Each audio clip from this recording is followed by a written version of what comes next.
आप पॉलिटिक्स में इंटरेस्टेड है, सबको पता है, किंग बने किंग मेकर बने ना तो मैं किंग मेकर बनूंगा ना किंग बनूंगा, लेकिन हाँ मैं किंग को साथ रहूंगा। जो किंग बनेंगे वही की बात ठीक है। स्कूल में आप चीटिंग करके पास होते थे। चीटिंग बहुत ही है, मतलब मैं पास ही होता था चीटिंग करके। मेरा पढ़ाई से कोई नाता नहीं था और मुझे पढ़ाई अच्छी नहीं लगती। और मेरे पिताजी कहते थे कि देखो बेटा पढ़ के कोई राजा नहीं हुआ। राजा बनने के लिए बस एक चीज जरूरी है, राजा ब्लड ग्रुप लेकर पैदा होता है आदमी। सोशल मीडिया पर बताएंगे सर राजा कैसे बनते हैं। अब हिजड़ों को कैसे बताया जाए कि राजा कैसे बनते हैं। यहाँ एक मरी हुई गैंग है हिजड़ों की जो कहते हैं साहब राजा बनना है।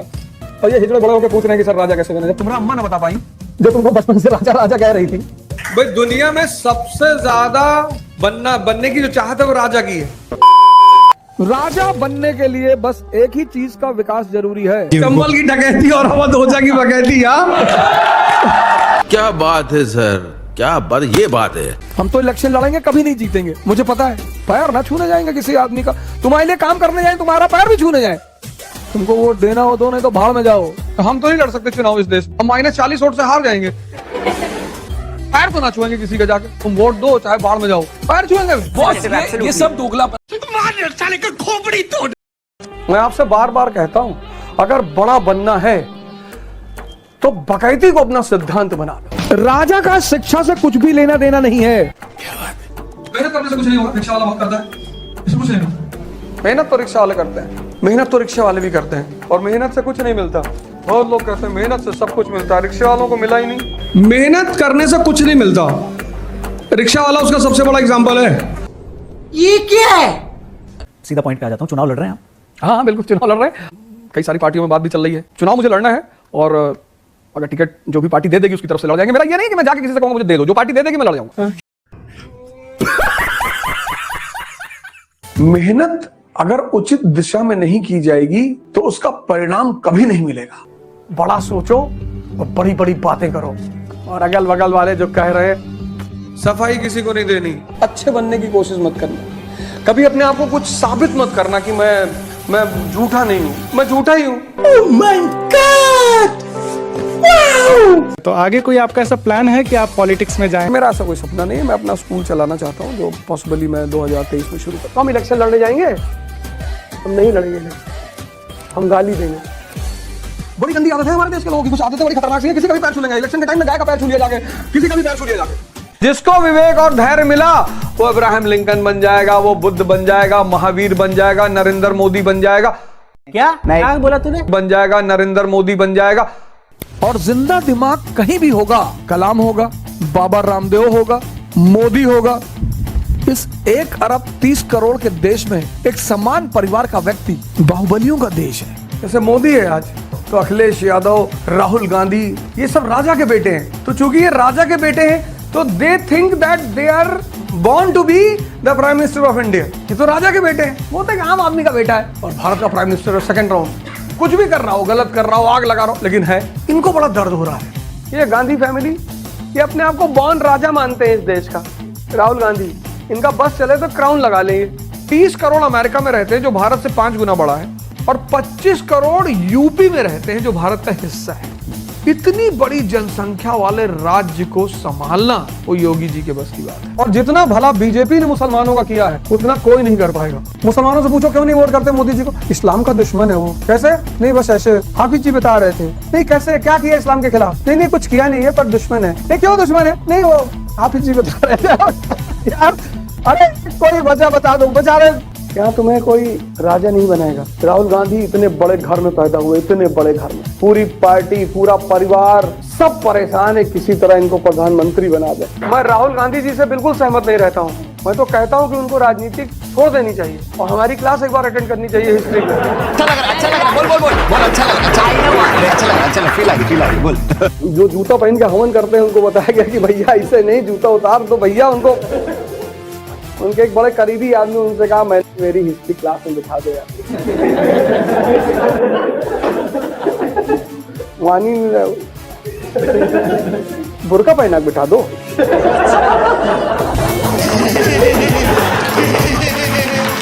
ऐसे कुछ ज्यादा नहीं हो गया? जब भी बड़े बड़े गेम खेले आते हैं ना, इतना नहीं सोचा जाता। A few moments later. राजनीति में कब जाएंगे या नहीं जाएंगे ओझा साहब? 24 में मैं टिकट मांग ही रहा था। कहाँ से? प्रयागराज। बीजेपी से? बीजेपी से। फिर बीजेपी से मांग रहा था, फिर उन्होंने कहा ठीक है विचार करते हैं, दिया नहीं। अच्छा बात नहीं है। बहुत सही सरकार चल, ऐसे ही चलना है। मैं तो कहता हूँ कि पता नहीं इसका वेट कर रहे हैं मोदी जी। संविधान और विधान सब भंग कर देना चाहिए। अब तो समय उनको क्राउन पहनने का। Modi dynasty, Mughal dynasty chapter से खत्म हो गया है, तो कोई तो डायनेस्टी पढ़ेंगे हम लोग। मोदी डायनेस्टी, नया पार्लियामेंट है, ये महल बन जाएगा। इमरजेंसी लगेगी हम तो ऐसे धीरे से, गोंडा से बगल में मेरा घर है, नेपाल बॉर्डर है, वहीं निकल लेंगे अपना। मोस्ट प्रॉमिसिंग लीडर आज हिंदुस्तान में कौन है? आज की डेट में तो प्रॉमिसिंग लीडर राहुल गांधी जी ही क्या है। बात है। बेहतर नेता कौन है, नरेंद्र मोदी या राहुल गांधी? बेहतर नेता थे नरेंद्र मोदी, अब राहुल गांधी है। पब्लिक कहेगी कि अब आप कांग्रेस से टिकट मांग रहे हैं। एकदम मांग रहे थे। फिर क्या हुआ? फिर मैंने कांग्रेस से कहा कि मुझे अमेठी से दे। अच्छा, जब वहां से लगा कि नहीं होगा तो मैंने कहा मुझे अमेठी से टिकट दे। तो शुरुआत में तो लोग तैयार थे, फिर 2 दिन बाद पता नहीं जो भी हुआ। ये मुंह से सुपारी निकाल के बात कर रहे बाबा। उन्होंने लगभग मना कर दिया। क्यों? क्या हुई? राहुल गांधी, इनका बस चले तो क्राउन लगा लेंगे, इनसे मिलने जाओ तो कहते साहब बिजी है। तेरी किसी राज्य में सरकार नहीं, तू कहाँ बिजी है? भाई तुम्हारी किसी राज्य में सरकार है तो तुम बिजी हो तो हम मान दें। तुम्हारी किसी राज्य में सरकार नहीं, राजस्थान में है, 1-2 राज्य में और होगी, तुम कहाँ बिजी हो? प्रधानी का चुनाव तुम जीतोगे नहीं। शाबाश। चुप जोकर का इनका, ये देखे बोला बदतमीज आदमी। जो रिस्क नहीं लेते वो चपरासी बनते हैं। राजा जी अपनी शक्तियों का पूरा इस्तेमाल कर रहे हो, लेकिन लौंडा यहाँ नहीं रुक। अवध ओझा चुनाव कब लड़ेंगे? अब कहाँ एमएलए बनवाओगे यार, अब छोड़ो, अब राजनीति से संन्यास ले ले, यही ज्यादा है। 28 में अपनी पार्टी खुद बनाएंगे, अब की बार किसी से कोई वोट नहीं। कोई पार्टी टिकट मांगने जाएंगे क्या? अपनी पार्टी खुद बनाएंगे। खाओ माँ कसम। जय हिंद फ्रेंड्स। दुनिया को राजा बनने की टेक्निक सिखाने वाले हमारे गुरु जी अब खुद राजा नहीं बन रहे, सेवक बनना चुन लिया है जी। कुल मिला कहें तो राजनीति में गुरु चाहिए ज्ञान, लब्बाजी और बकैती, और इन तीनों का कॉकटेल ओझा जी लिए आम आदमी पार्टी में चले गए। मैं तहे दिल से अवध ओझा जी का पार्टी में स्वागत करता हूँ। अरविंद केजरीवाल जी निश्चित तौर पर भगवान है, मैं तो उनको कह ही चुका हूँ, कृष्ण के अवतार हैं वो। कोई यादव समाज को बचा रहा है, ये हम यदुवंशी हैं, बहुत अच्छा है, बजाओ। नौकरी तो है नहीं और हम बुद्ध के साथ बैठेंगे। कृष्ण और बुद्ध का कोई मेल ही नहीं है। कृष्ण चक्र उठा लेते हैं बात बात, बुद्ध के मुंह पे कोई थूक देता है तो मुस्कुराते हैं। कहाँ मेल होगा कृष्ण और बुद्ध का? अपनी बहन को भगा दे रहे हैं, सुभद्रा को अपनी। कौन कृष्ण बन पाएगा? कृष्ण और बुद्ध का कभी मेल ही नहीं हो सकता, संभावना ही नहीं है। मैं एक बात कहना चाहता हूँ, देखिए बकवास की भी हद होती है। क्योंकि गटर से तो बदबू ही निकलेगी ना, गटर से खुशबू कहाँ आएगी? ये बड़ी अच्छी बात कही आप। आम आदमी पार्टी के बारे में पिछले दिनों जो खबरें हैं वो कोई बहुत अच्छी खबरें तो है नहीं। उनके नेता लगातार जेल में गए, 1.5 साल जेल में रहे। आपको मन में कभी सवाल नहीं पड़ा हुआ कि हो सकता है भ्रष्टाचार के आरोप हैं, वो गंभीर आरोप हो, संगीन आरोप? सर जेल में तो नेल्सन मंडेला भी रहे, महात्मा गांधी भी रहे, पर उनके खिलाफ, उन नेताओं के खिलाफ भ्रष्टाचार के आरोप नहीं थे, देशद्रोह के आरोप थे, सेडिशन के आरोप थे। मुझे नहीं लगता कि महात्मा गांधी के ऊपर कोई भ्रष्टाचार के आरोप लगे या नेल्सन मंडेला के ऊपर कोई भ्रष्टाचार के आरोप लगे हो। जो भिखमंगे होते हैं ना, वो बड़ी आइडियलिस्टिक बातें करते हैं। जैसे you are a collector and your driver says कि सर हम आपकी बहुत इज्जत करते हैं। नहीं करोगे तो जिंदा भी तो नहीं रहोगे। यही बातें तो बाद में याद आती हैं। और अभी तो रुको, क्लाइमैक्स अभी बाकी। भाजपा ने जितना विपदा दिया इस देश के लोगों को, कोरोना काल में उस विपदा का दर्शन सबने किया। जीएसटी और सबसे बड़ी बात नोटबंदी। लाइनों में खड़े होते थे लोग, लाइनों में। वो कैसे आपदा कह सकते हैं जिसने खुद इस देश के लोगों के लिए विपदा पड़े तैयार की है इतनी सारी। अब वो दूसरा आदमी, वो 2 भाई हैं, वो अपने दोनों शाम को बैठते हैं कि हाँ अमित भाई यार नोट बंद कर देते हैं। हाँ कर दे। वो ये रैंडम प्लान करते हैं कि बस नोटबंदी कल से लागू 12 बजे से। परेशान है पूरी पब्लिक देश की। फिर 3-4 महीना बीता, देखा यार देश में बड़ी शांति, यार कुछ हो नहीं रहा। बोले इंस्टेंट ट्रिपल तलाक, फिनिश। लोकसभा में बिल आई, 2 बजे राज्यसभा पहुंची, उसी दिन पास हो गई। पूरा पार्लियामेंट परेशान, बिल पास हो गई, हाँ बोले पास हो गई। ऐसे तो ये जजमेंट लेते हैं और ये बहुत सही कर रहा है। इन्हीं को समझेगी हिंदुस्तान की पब्लिक। इस देश को शरीफ लोग कभी चला ही नहीं पाए। आमी मानुस 2 दिन में पलट गया। ये अदा है सर, ये अदा है सर, ये सबकी बस की बात नहीं है सर। कोई बात नहीं, हम तो हैं। और जब भी तुम किसी को गाली देते हो तो एक बात तो स्पष्ट हो जाती है कि तुम उससे मुकाबला करने में सक्षम नहीं हो। लेकिन 1 सेकंड, एक बड़े फेमस नेता है यूपी के, हमसे चुनाव लड़ो इस बार। हमने कहा मैं ना लड़ूंगा, हमको गाली देना है लोगों को, हमसे ना हो पाएगा। तुम्हारे लिए काम करें और तुम्हारा पैर छुएं, गांव गांव जाके तुमसे वोट मांगे, भैया हमको वोट दे दो, बाहर में जाओ तुम, गरियाएंगे। जिस गांव में जाएंगे पहले गरियाएंगे, काट डालेंगे साले वोट नहीं दोगे तो, और तब तुम हमको वोट दोगे नहीं। ये मेरे लिए चुनाव थोड़ी है, आपको लग रहा होगा चुनाव, ये मेरी परीक्षा तो नहीं। मैं कैसे लोगों से बिहेव करता हूँ, कैसे लोगों से बात करता हूँ। शायद एक भाव पैदा हो गया था कि सेलिब्रिटी है यार, हिंदुस्तान में एक औकात है यार, वो सब भाव खत्म। रिक्शा वाला, सब्जी वाला, मजदूर सबको जाके हाथ जोड़ रहे हैं। ये जो नेता लोग आपका पैर छूते हैं ना आकर, वो पैर छूता ही है पैर खींचने के लिए। कितनी बार कहा सस्ते नशे मत किया करो, मत किया करो। सिखाने ही तो आए थे दोस्त, मैं भगवान का श्राप है। पैसा बर्बाद। यार होगा तो आईएएस बनोगे, नहीं होगा मेंबर ऑफ पार्लियामेंट बनोगे, अब नीचे नहीं आओगे। मैंने कहा एनएसए मेरे ऊपर लगाओ, 2 साल अंदर रखो, फिर मैं इलेक्शन लड़ूंगा 24 का। The best way to gain name is to go to jail in India. मैं सबके लिए काम करना चाहता, भूल जाओ ये सब, सिर्फ अपने लिए काम करो पहले। जब पावर आ जाए तब कुछ भी करो। और उस विचारों ने मुझे यहां तक पहुंचाया और दौर जारी है। चल झूठा। डेमोक्रेसी में विरोध होते रहना चाहिए। इसमें जितने लोग मेम्स बनाते हैं अंगूठे को उड़कर उनसे मैं हाथ जोड़ के निवेदन कर रहा हूँ, मेम्स बनाओ, जो मन चाहे बनाओ, अंगूठा मत डाला। आप मेरे ऊपर बनाइए जो कुछ भी बनाना है। आम आदमी को जब कोई चढ़ाता है वो डिप्रेस होता है, मुझे जब कोई चढ़ाता है मैं और आक्रामक हो जाता हूँ। एक आम आदमी के लिए गाली दुख है, मेरे लिए ऑक्सीजन है। और मेरे बारे में जो भी आदमी आपको बता रहा हूँ सब सही है, जो गलत बता रहा है, गलत जितनी बात बता रहा हूँ सब सही है। जो भी मेरे बारे में जो कह रहा है वो सब सही है। तुमको मुझसे फायदा लेना है ले लो और निकल लो, करो ट्रॉलिंग करो जितना करो। ये 19 साल के थे आप जिस समय 19 बार पुलिस केस हुआ आपके ऊपर। 19 साल 19 केस, बढ़िया एवरेज चल रहा था। अच्छा एवरेज चल रहा था, नहीं ये बिल्कुल ही सच है। और गोंडा का बदमाश कह सकते हैं, खुराफाती कह सकते हैं। मैं क्लास 10th में था जब पहली बार मेरे ऊपर केस हुआ। तो हॉल में आपके ऊपर गोली चली? मैंने चलाई। तो पहला शूट आउट वहीं पे हुआ था। नहीं वो लड़की कह रही थी कि आप गुंडे हैं, मैं डाकू हूँ।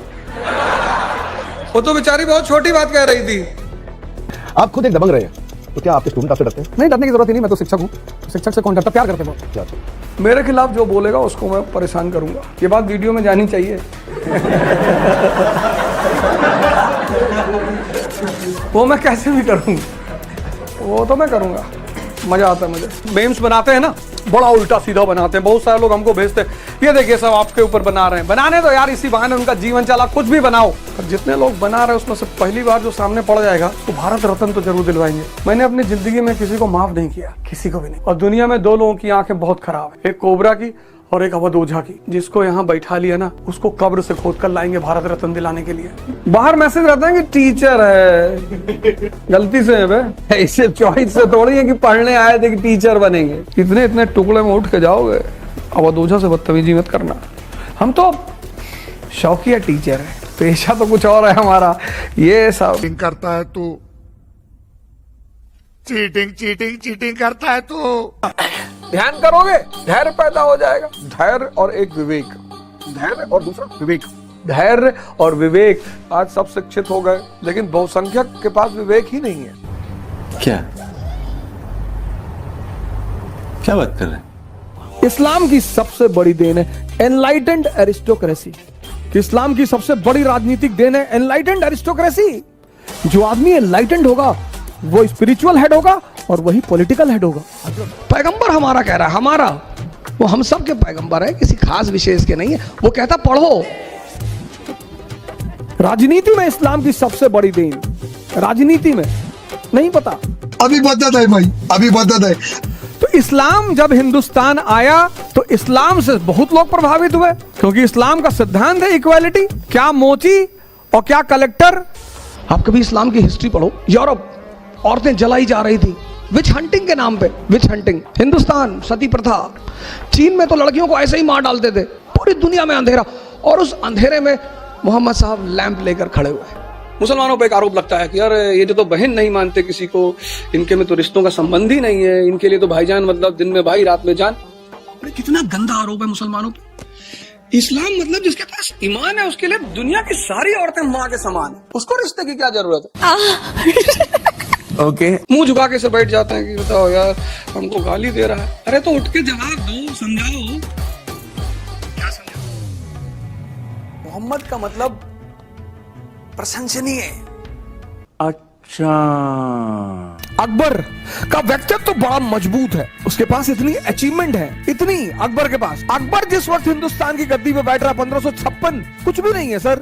औरंगजेब बहुत मेहनत करने वाला आदमी, बहुत ईमानदार आदमी है औरंगजेब, इसमें कोई दो राय नहीं है। औरंगजेब ईमानदार आदमी है, बहुत ईमानदार आदमी है, इस बात पर मैं हमेशा समर्थन करता हूं। दूसरी तरफ बाबर, आर्थिक संकट, छोटी सेना, अस्त्र शस्त्र का अभाव, लेकिन साहस है, समझदारी है, दिमाग है। मैंने कहा सर टीपू सुल्तान को पढ़ लोगे ना, एनलाइटेंड हो जाओगे।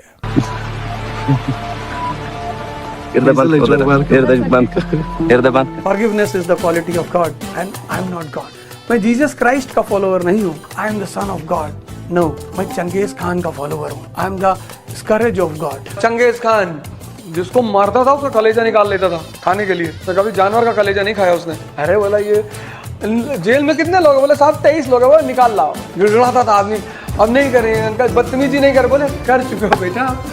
ओसामा बिन लादेन, उसको पता नहीं मुझे किससे लड़ना है, मार दिया अमेरिका को 2 हाथ लगा के ट्विन टावर, पूरी दुनिया जानने लगी ओसामा बिन लादेन। ठीक है सर, क्या फर्क पड़ता है?